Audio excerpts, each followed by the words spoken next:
Hello प्यारे दोस्तों, स्वागत है आपका राजस्थान टाइम्स डिजिटल पर। आज अपन बात करेंगे माध्यमिक शिक्षा बोर्ड राजस्थान 2023 के पेपर की कि किस प्रकार 2023 का पेपर आया था। और अगर आपको यह वीडियो अच्छी लगे तो इसको सब्सक्राइबर एवं अपने दोस्तों को शेयर जरूर करें। तो अपन पहले क्वेश्चन की बात करते हैं कि सिंधु सिंधु सभ्यता का स्थल बनावली निम्नलिखित में से किस राज्य में है। तो जैसे कि आप जानते हो, सिंधु घाटी जो सभ्यता है उसका जो बनावली स्थान है वह किस राज्य में है, तो वह हो जाएगा हरियाणा राज्य में। तो इसका एक राइट आंसर हो जाएगा वन वन इसका राइट आंसर हो जाएगा।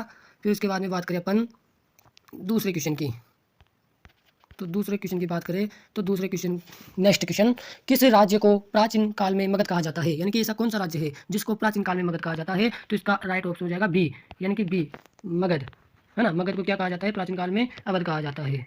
फिर तीसरे क्वेश्चन की बात करें कि हस्तिनापुर का उत्खनन कार्य किस पुरातत्व द्वारा किया गया था। जो हस्तिनापुर का उत्खनन किसके द्वारा किया गया, तो इसका राइट ऑप्शन हो जाएगा सर बीबी लाल के द्वारा हस्तिनापुर का नेतृत्व किया गया। फिर जो नेक्स्ट क्वेश्चन, कुतुबुद्दीन बख्तियार काकी की दरगाह कहाँ स्थित है। तो कुतुबुद्दीन जो बख्तियार है ना, अजमेर में तो मोइनुद्दीन चिश्ती की दरगाह है, तो ये तो नहीं होगा। फिर उसके बाद में पटना भी नहीं होगा, पानीपत भी, तो इसका राइट आंसर हो जाएगा दिल्ली। दिल्ली में कुतुबुद्दीन बख्तियार काकी की दरगाह स्थित है। फिर नेक्स्ट क्वेश्चन, हम्पी को राष्ट्रीय स्थल के रूप में मान्यता कब मिली। तो हम्पी जो विजयनगर साम्राज्य की राजधानी थी उसको मान्यता मिली 1976 में, 1976 में। फिर नेक्स्ट क्वेश्चन की बात करें, विजयनगर साम्राज्य में सेना प्रमुखों को क्या कहा जाता है। जो विजयनगर साम्राज्य है उसमें जो सैनिक होते हैं उनके सैनिक प्रमुखों को क्या कहा जाता है, तो उनको नायक कहा जाता है। तो बस का सही आंसर हो जाएगा। फिर नेक्स्ट क्वेश्चन, आइन ए अकबरी पुस्तक का लेखक कौन है। अब यहाँ पर मैं बात करूँ, आइन ए अकबरी पुस्तक का लेखक कौन है, तो इब्न बतूता का वृतांत रिहल्ला कहलाता है, जैसे आप जानते हो, है ना। फिर उसके बाद में मैं बात करूँ बर्नियर की, तो बर्नियर की पुस्तक क्या है, travels in the Mughal empire, है ना, द मुगल एम्पायर। फिर अल बिरूनी की किताबुल हिंद, तो इसका लेखक कौन हो जाएगा, अबुल फजल।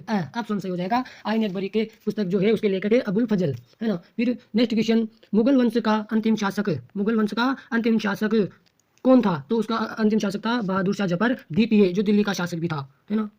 फिर नेक्स्ट क्वेश्चन, अंग्रेजों द्वारा अवध का अधिग्रहण कब किया गया, किस वर्ष में किया गया, तो 1856 में। सही, इसका सही आंसर हो जाएगा। फिर नेक्स्ट क्वेश्चन, प्रांतीय संसदों के गठन के लिए पहली बार चुनाव कब कराए गए थे। तो इसका आंसर हो जाएगा 1937 में। फिर नेक्स्ट क्वेश्चन, प्रारूप समिति के अध्यक्ष, अगर आपसे प्रारूप समिति के अध्यक्ष पूछे तो ए आंसर हो जाएगा, यानी कि डॉक्टर भीमराव अम्बेडकर। और स्थायी अध्यक्ष पूछे तो डॉक्टर राजेंद्र प्रसाद, है ना। तो ये बात अपन को ध्यान रखनी है। Next question, royal Indian navy के सिपाहियों का विद्रोह कब हुआ था। तो इनका विद्रोह हुआ 1946 में।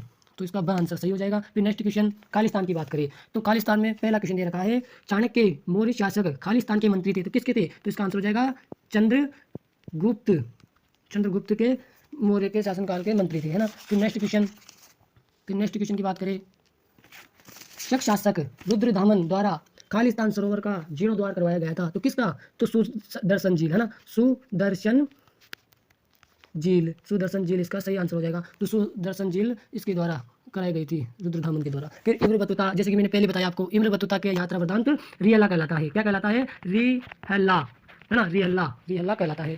आई होप आप समझ गए होंगे। फिर नेक्स्ट क्वेश्चन की बात करता हूँ।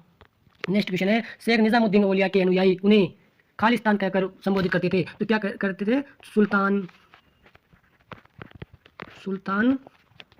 उल सुल्तान उल मशायक, है ना, सुल्तान उल मशायक नाम से उनको संबोधित करते थे। फिर नेक्स्ट क्वेश्चन, फिर खालिस्तान नेक्स्ट क्वेश्चन, है ना, यानी कि 1756 में बंगाल के नवाब खालिस्तान ने कलकत्ता पर हमला किया, किसने किया, तो इसका आंसर हो जाएगा सिराजू दौला, है ना, सिराजू दौला ने 1756 में बंगाल के नवाब कलकत्ता पर हमला किया था, है ना। फिर नेक्स्ट क्वेश्चन, है ना, यानी कि कैबिनेट मिशन को भारत क्यों भेजा गया, तो आप जानते हैं कैबिनेट मिशन कब आया भारत, 1946 में, है ना, 1946 में कैबिनेट मिशन भारत आया, है ना। तो इसका ये फिर इसके बारे में लिख देना आपको।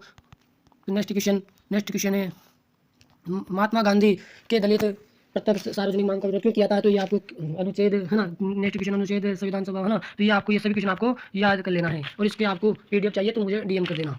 भारतीय संविधान सभा के, फिर नेक्स्ट क्वेश्चन, भारतीय संविधान सभा के निर्माण के में किन दो प्रशासनिक अधिकारियों का महत्वपूर्ण योगदान रहा, तो वो जो रहा था उसका लिख देना। फिर नेक्स्ट क्वेश्चन, सिंधु घाटी सभ्यता में के निवासियों के लिए सेलगढ़ी पत्थर की क्या उपयोगिता थी, है ना, तो इसके बारे में ये लिख देना है। फिर नेक्स्ट क्वेश्चन, 1920 के दशक में भारत के सांप्रदायिक तनाव में दो कारण लिखे, यानी कि जो 1920 में जो सांप्रदायिक तनाव के जो दो कारण हुए उनको दो कारण बता देना है। फिर प्रयाग प्रशस्ति किस भाषा में लिखी गई है, तो आई होप आपको पता होगा, प्रयाग प्रशस्ति किस भाषा में लिखी गई है, संस्कृत भाषा में लिखी गई है। फिर नेक्स्ट क्वेश्चन, फिर नेक्स्ट क्वेश्चन है ना, नयनार कौन थे? नयनार यानी कि ये शिव भक्त थे।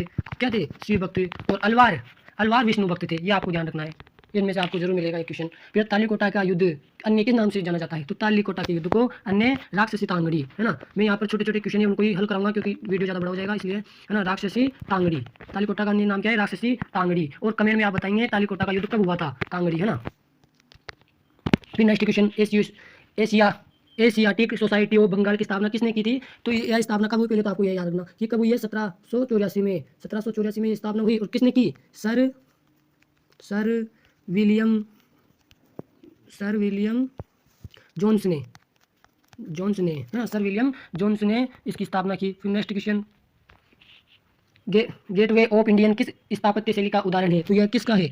ईडो, है ना, ईडो सोसाइटी सैनिक का, है ना। फिर अब बात करेंगे नेक्स्ट क्वेश्चन की, जलियांवाला बाग हत्याकांड कब हुआ? तो ये आपको पता होगा सभी को, 13 अप्रैल, 13 अप्रैल, है ना, 13 अप्रैल 1919 में, 1919 में जलियांवाला बाग हत्याकांड हुआ। और कहाँ हुआ? अमृतसर में। ये जनरल डायर ने बिना किसी चेतावनी के गोलियां चला दी थी, जिससे कई लोग मारे गए, है ना, आपको पता होगा। फिर नेक्स्ट क्वेश्चन की बात करें, नेक्स्ट क्वेश्चन है ना, प्राचीन काल में चंडाल कौन थे? नेक्स्ट क्वेश्चन की बात करें, रुको, है ना, नेक्स्ट क्वेश्चन, हाँ, चौथा क्वेश्चन की बात करेंगे, खंड ब, प्राचीन काल में चांडाल कौन थे? यानी कि आपको पता होगा चांडाल, यानी कि चांडाल वे थे जो मृत शवों को फेंकते थे तथा इनको देखना भी अपवित्र माना जाता है, हैं? ये आते थे तब लोगों को पहले संकेत कर देते थे, मर्दान बजाकर आदि, मतलब ये बजाते थे ताकि लोगों को पता चल जाए कि चांडाल आ रहे और वो इन्हें देखने से बच जाते थे, इसलिए इनको बहुत नीची जाति में समझा जाता था, है ना, चांडाल को। तो इसके बारे में लिखना है। फिर बौद्ध दर्शन के किन्हीं दो ग्रंथ है, तो ये लिख देना है। महाभारत ये क्या है? ये जैन धर्म से संबंधित है। और इनमें क्या है? इनमें इनमें यह है कि 5 हत्या न करना, चोरी न करना, ब्रह्मचर्य करना, ये आदि धन संग्रह न करना, ये इसके बारे में आपको लिख देना। और ये वेरी वेरी इंपॉर्टेंट क्वेश्चन है, वेरी वेरी इंपॉर्टेंट क्वेश्चन है, इसको याद रखना क्योंकि परीक्षा में इस बार पूछा जाए। स्तूप क्या है? स्तूप ये मतलब ये मरने के बाद जो टीले के रूप में बना देते थे, ये गाड़ देते थे और टीले के रूप में वो बन जाते थे, स्तूप उनको कहते थे। मुगलकालीन श्रीनगर बनिया ने मुगलकालीन शहरों को श्रीनगर क्यों कहा? ये आपको कंप्लीट कर लेना है।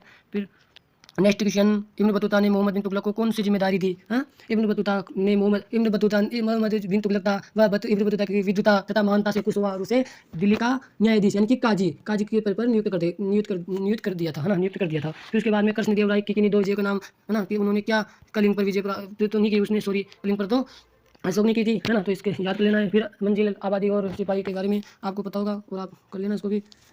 फिर नेक्स्ट क्वेश्चन, जैसे आप देख सकते हो 12वां क्वेश्चन आप उनको कंप्लीट कर लेना है। 12वें क्वेश्चन को, 13वें क्वेश्चन को, नेक्स्ट चित्तमदारी बंदोबस्त में सूर्यास्त विधि। ये सूर्यास्त विधि क्या है?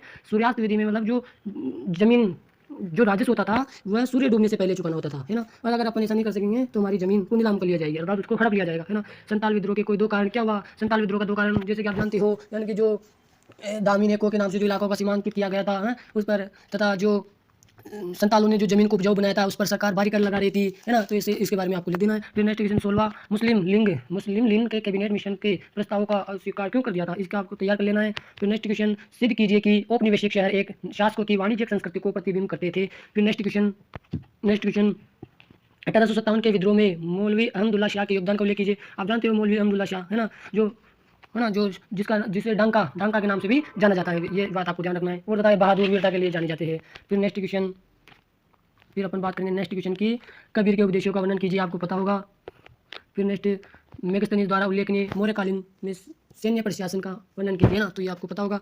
फिर सिंधु घाटी सभ्यता 21वां क्वेश्चन, खंड द, नेक्स्ट क्वेश्चन है ना, सिंधु घाटी सभ्यता के ग्रह स्थापत्य पर प्रकाश डालिए, यानी कि उनके घर किस प्रकार बनाए जाते थे, उनकी संरचना, इनका विस्तार से वर्णन कीजिए, क्योंकि ये 4 नंबर का है, इसलिए आपको थोड़ा बड़ा लिखना पड़ेगा तब जाकर आपको। फिर अथवा में अगर आपको ये आए, पहला क्वेश्चन आए तो ये कर देना, और अगर ये नहीं आए तो नेक्स्ट अगला, यानी कि आपको ये नहीं आए तो आपको दूसरा अथवा वाला कर देना, यानी कि मोहनजोदड़ो में विशाल स्नानागार की बनावट का महत्व पर प्रकाश डालिए, तो आपको ये कर देना, यानी कि आपको जैसा क्वेश्चन आए उसके हिसाब से आपको क्वेश्चन कर लेना है ना। ऐसे नहीं कि मुझे वो आ रहा है या नहीं आ रहा है, यानी कि जो आपको अच्छा लगेगा वो कर देना, दोनों में से एक कर देंगे तो भी आपको 4 नंबर मिल जाएंगे। फिर असहयोग आंदोलन का मूल्यांकन कीजिए, यानी कि महात्मा गांधी द्वारा जो चलाए गए उनके बारे में लिखना है, ये आप लिख दोगे इसमें भी अथवा में। फिर नेक्स्ट क्वेश्चन की बात करता हूँ 23वें क्वेश्चन में जो मानचित्र है ना, 23वें क्वेश्चन में जो मानचित्र है उसको आपको कर लेना है। जैसे कि इसमें दे रखा है भारत की रेखा मानचित्र में निम्न में से गुजरात को बनाना है, कलकत्ता, झांसी, दिल्ली, है ना। और फिर नेक्स्ट अगला क्वेश्चन है अथवा वाला, ये आपको मतलब जैसा अच्छा लगे वो आपको भर देना है।